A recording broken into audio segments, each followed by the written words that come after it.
가장 바쁜 곳이 바로 검찰 쪽일 텐데요. 현재 검찰 분위기 어떤지 알아보겠습니다. 네, 인천지검 특별수사팀에 나가 있는 취재기자 연결돼 있습니다. 권준기 기자. 네, 인천지방검찰청입니다. 네, 현재 분위기 전해주시죠.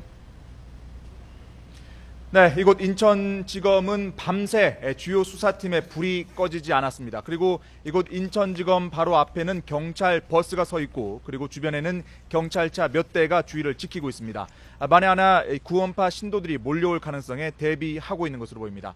아직 검찰은 이 공식 입장을 발표하진 않았습니다. 하지만 이 검찰 관계자는 유병헌 씨로 추정되는 변사체 발견 소식과 관련해서 국과수 등의 최종 조사 결과를 기다리고 있다, 이렇게 밝혔습니다. 아직은 유병헌 씨의 시신이 맞다 아니다 이렇게 판단할 수가 없는 상태인데요. 하지만 검찰도 경찰을 통해서 DNA 조사 결과 유병헌 씨 시신일 가능성이 상당히 높다, 이런 통보를 받은 상태입니다. 따라서 오늘 중에 이루어질 이 국과수의 정밀 감식 결과를 예의주시하고 있습니다. 네, 권준기 기자.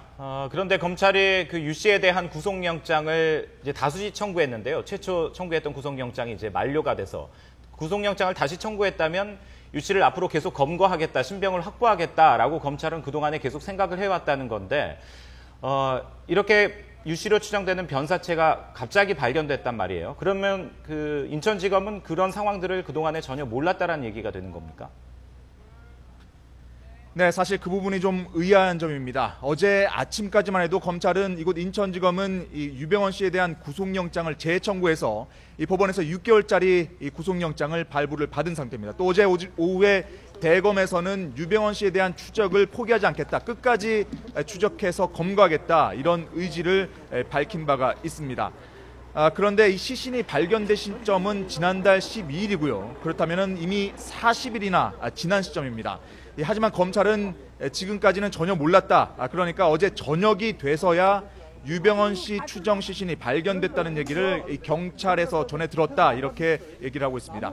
만약 그렇다면 검경 간의 정보 공유가 제대로 이루어지지 않았다는 얘기가 되고요. 유병헌 씨 추적의 키를 잡고 있는 인천지검까지도 정보에서 배제가 됐다는 얘기가 됩니다. 물론 경찰은 이 유병헌 씨 추정 시신을 일반 변사체로 판단을 해서 감식을 했기 때문에 시간이 좀 오래 걸렸다, 이렇게 얘기를 하고 있지만, 과연 경찰이 언제 정확히 DNA 검사를 했고, 그리고 언제 유병헌 씨의 가능성이 높은 것으로 판단했는지 등을 면밀하게 앞으로 조사를 해봐야 될 것 같습니다. 네, 지금 권준기 기자 연결해서 인천지검 상황 보고 있었는데요. 네, 지금 현장 그림 잠시 보고 계십니다. 지금 폴리스 라인을 경찰이 치고 있는데요. 사실 시신이 발견된 게 6월 12일입니다. 그런데 오늘 이렇게 한 달이 지나서 폴리스 라인을 치고 있다는 점이 좀 의아한데요. 네, 지금 현장에서는 한참 취재진이 몰려 있고요. 네, 경찰이 폴리스 라인을 치고 있는 모습 보고 계십니다. 예, 저희들이 인천지검의 권준기 기자를 연결을 해서 검찰의 상황을 좀 얘기를 했었는데요. 일단 현장의 그림이 좀 새로운 것들이 들어와서 이 부분을 좀 더 이야기를 해보도록 하겠습니다. 지금 배상훈 교수님 나와 계시는데요. 앞서 취재진들이 최초에 발견했던 그 박 씨와 인터뷰를 했고요. 지금 보니까 이제 경찰들이 출동을 해서 그 현장을 이제 확보하고 있는 것 같은데, 최초로 발견했던 곳이 6월 12일이었거든요. 그런데 이제 와서 이렇게 다시 이제 뭔가를 수습하는 듯한 그런 모습을 보이는데, 이건 어떻게 봐야 되겠습니까?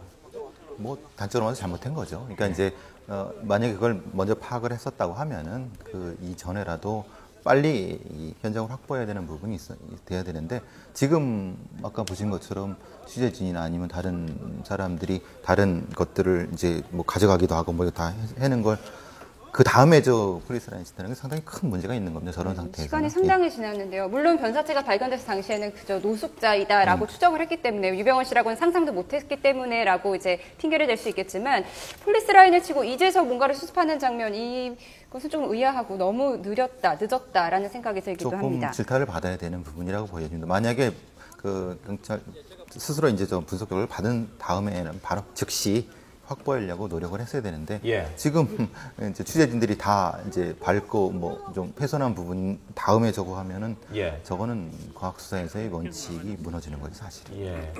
그 변사체가 유 씨로 추정된다. 라는 그런 결과가 설사 어젯밤에 나왔다 하더라도 그 결과가 나오자마자 현장을 다시 한번 이제 확보할 필요성이 분명히 있을 것 바로 같은데 확보를 했어야 되죠. 앞서 그림에서 보여드렸듯이 현장을 먼저 찾아간 사람은 박 씨와 취재진이었거든요. 그리고 나서 이제 경찰이 폴리스 라인을 설치해서 다시 한번 이제 현장을 확보하려는 그런 상황들을 지금 보고 계십니다. 늦었다는 비판을 면하기 어려울 것 같습니다. 예. 네, 그럼 인천지검 다시 연결하도록 하겠습니다.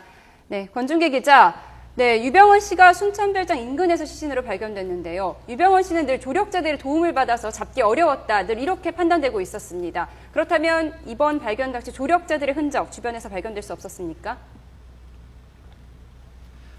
그렇습니다. 5월 25일 그러니까 검찰이 순천별장을 급습했을 당시 검찰의 얘기를 좀 주목해 볼 필요가 있을 것 같습니다. 당시 검찰은 유병헌 씨가 워낙 급박하게 도망을 치느라 소지품도 제대로 못 챙겨 나갔다.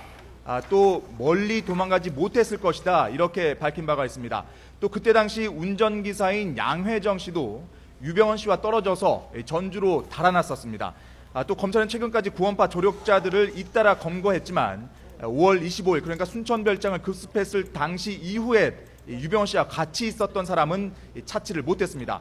따라서 이 노쇠한 유 씨가 5월 25일 이후 조력자들을 모두 잃고 도망을 치다가 변사했을 가능성도 배제할 수 없어 보입니다. 하지만 현재로서는 어떤 가능성도 확신을 할 수가 없는, 장담을 할 수 없는 그런 상황인데요. 오늘 국과수의 정밀 감식 결과를 지켜봐야 여러 가지 의문점이 풀릴 것으로 보입니다.